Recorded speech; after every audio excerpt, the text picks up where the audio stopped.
that mirror. Now tell me who's the fairest? Is it Halo, aku Neca dan aku Frisya. Aku Naila, aku Okta, aku Reva, aku Satya, aku Fani. Aku Dava. Stop. Kalian mau kemana ya? Kita mau ke rumahnya Okta, soalnya dia nggak berangkat kampus tadi karena nyeri hari. Aku tuh jongkong, Emang nyerinya itu sakit itu ya, sama nggak berangkat ke kampus. Tergantung sih, biasanya itu ada yang nyerinya sakit banget, ada yang biasa aja. Kalau aku sih biasanya agak nyeri ya. Oke.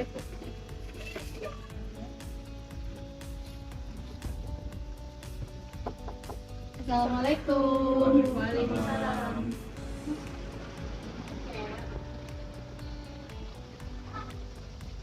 Halo semuanya. Hai.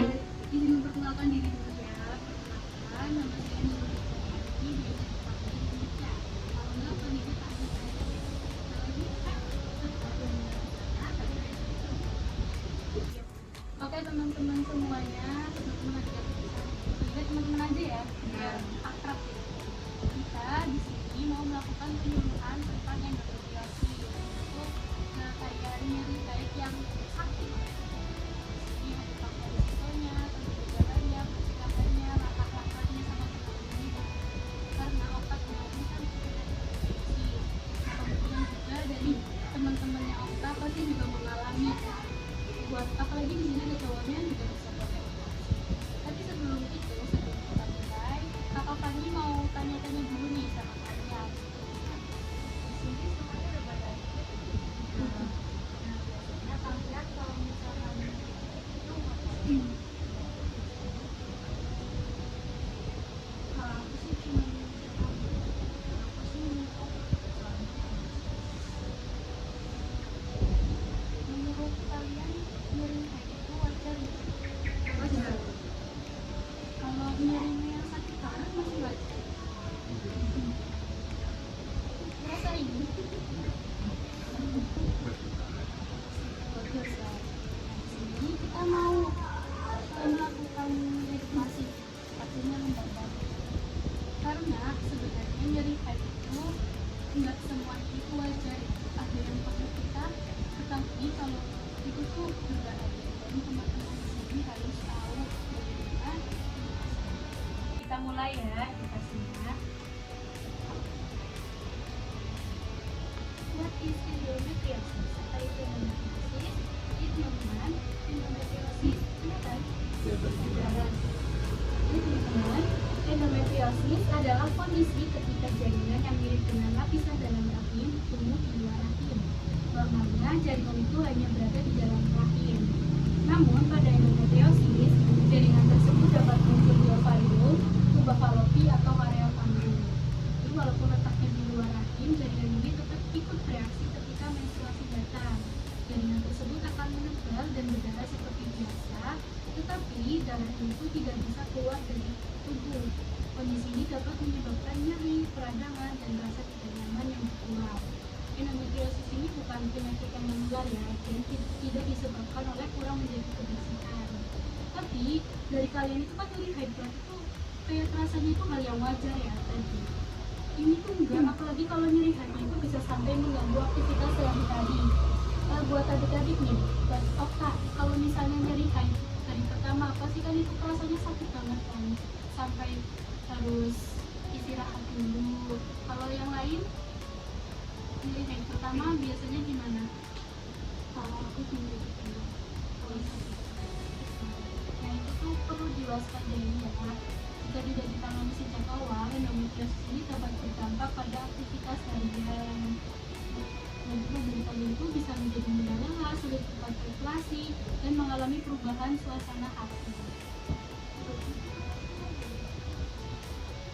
Ya ibaratnya itu yang harusnya dirapi, yaitu malah nyasar ke yang lain, bisa di usus, bisa di tuba falopi. Nah itu kan tidak berada di jalur yang seharusnya, makanya nggak bisa dikeluarin, nembak, nah itu yang bikin sakit. Lanjut, kan berarti itu kan selanjutnya ada faktor resiko.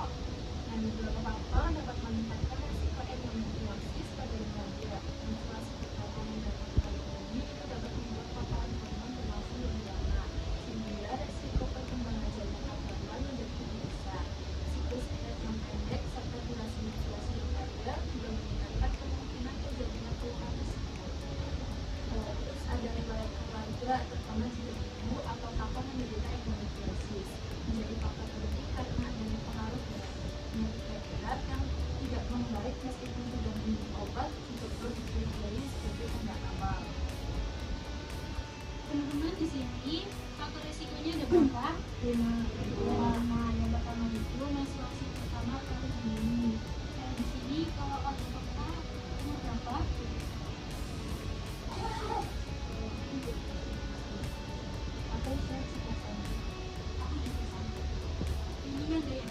Pak. Nah, ini endometriosis itu faktor resikonya itu adalah menstruasi pertama tahun ini itu contohnya kayak tadi kata tadi kan umurnya 9 tahun itu harus idealnya itu sekitar tadi 11-12 tahun.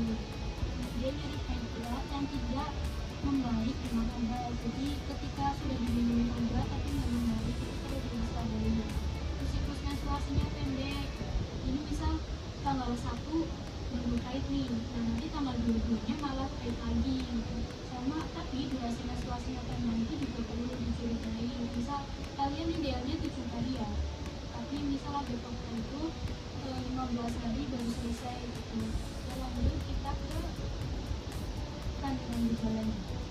Tanda gejalanya itu ada 5, nyeri haid yang sangat hebat, ini mengganggu aktivitas sekolah, pada endometriosis, nyeri saat menstruasi dapat muncul lebih berat dari biasanya, hingga membuat remaja sulit beraktivitas.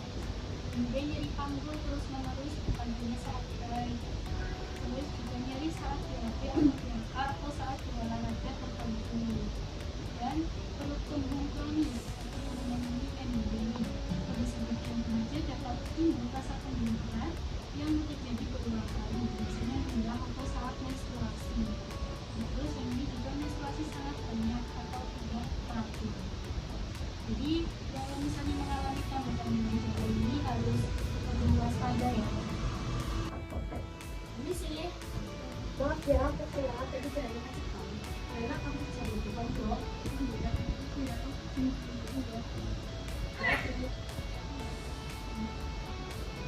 Ini namanya siapa? Eva. Kita lagi melakukan pemilihan tentang endometriosis. Ada yang mau jelasin endometriosis itu apa? Jadi endometriosis itu sebenarnya mirip mesin ini, cuma ini di luar. Betul sekali. Nah, di sini kita juga ada tanda dan gejalanya tuh tentang endometriosis itu apa. Ada yang mau jelasin tanda gejalanya itu ada apa aja? Aku boleh? Ada nyeri hebat, nyeri panggul, darah menstruasi yang banyak, dan haidnya tak kabar. Sudah paham ya Pak? Jadi gitu. Ya. Jadi dari endometriosis itu yang nyeri yang sangat hebat. Kita ini mau membahas lanjutannya yaitu langkah pencegahannya. Ada 4 di sini. Yang pertama, langkah pencegahan itu kalian tiap haid menstruasi itu harus dicatat, bisa di HP ataupun di buku. Di sini biasanya pada diatur enggak? Diatur. Ya. Terus ada aplikasinya, ada aplikasi kita itu nggak apa-apa tuh. Ya. Kemudian mengenali gejala yang tidak normal dan segera melapor, bisa ke orang tua ataupun petugas kesehatan. Kemudian kelola stres, tidur cukup, dan menjaga pola makan sehat. Aktivitas fisik secara teratur, dan yang terakhir itu tidak mengabaikan nyeri yang berat. Itu bisa juga ya kalau saja itu kan. Untung kamu bukan cewek dong. Iya betul, harus dicatat supaya kita bisa lebih aware ya. Ini penanganannya nih. Terakhir penanganannya, bagaimana penanganannya ketika teman-teman di sini mengalami nyeri yang sangat berat? Penanganannya itu yang pertama kalian harus konsultasi dengan tenaga kesehatan. Jika nyeri haidnya itu terasa sangat berat, kemudian bisa periksaan diri ke puskesmas, bidan ataupun dokter spesialis kandungan. Kemudian pemeriksaan medis sesuai kebutuhan. Biasanya kalau kalian terkena nyeri haid ini, itu akan dilakukan pemeriksaan fisik serta pemeriksaan penunjang kayak USG. Kemudian ada terapi awal yang dapat diberikan, dapat meliputi obat nyeri, terapi hormon atau mengontrol siklus haid. Dan yang terakhir, itu pentingnya penanganan sebelum rutin. Jadi kalau kalian sudah merasakan nyeri itu sangat hebat, sangat berat, itu kalian harus konsultasi. Sudah selesai. Di sini kita akan melakukan evaluasi dulu. Oke, jadi di sini Mbak Nuca udah selesai menjelasinya. Kita mulai evaluasinya ya. Nah, tadi pertama untuk pengertiannya kan udah dijelasin sama Mbak Okta, sama tanda gejala sudah dijelaskan sama temannya Okta. Terus di sini saya mau tanya nih, faktor resikonya itu apa saja? Yang pertama, menstruasi pertama